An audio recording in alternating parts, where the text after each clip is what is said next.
শুয়ে আছে ভাইয়ের মরদেহ, পাশেই তার স্ত্রী ও সন্তানের আর্তনাদ। অভিযোগ উঠেছে মাত্র ৫ টাকার জন্য বড় ভাইয়ের হাতে খুন হয়েছেন ছোট ভাই, যার শুরুটা হয়েছিল কথা কাটাকাটি দিয়ে আর শেষ পরিণতি মৃত্যু।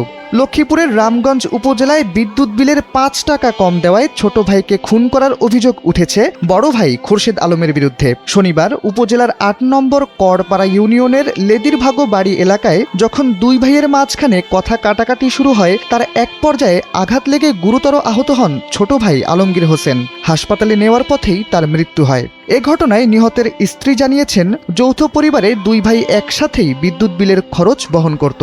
শনিবার যখন তারা বিদ্যুৎ বিল পরিশোধ করার কথা ভাবেন, তখন ৫ টাকার কম বেশি হয়ে যায়, যার জের ধরে দুই ভাইয়ের মাঝখানে শুরু হয় কথা কাটাকাটি।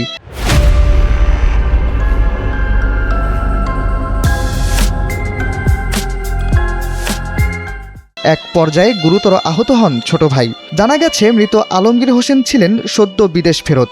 দীর্ঘদিন তিনি আবুধাবিতে কর্মরত ছিলেন। ১ ফেব্রুয়ারি তিনি দেশে এসেছিলেন ছুটি কাটাতে।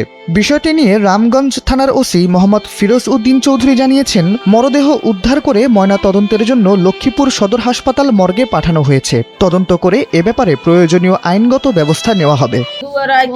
খাচ্ছে এই কারণ বিলে আছে যে কচ্ছে 100 আরো 5 টাকা রয়েছে, তুমি কেন কেন ইয়া দিছে 332 টাকা দিছে, 332 টাকা কেন দেওয়া হইলো?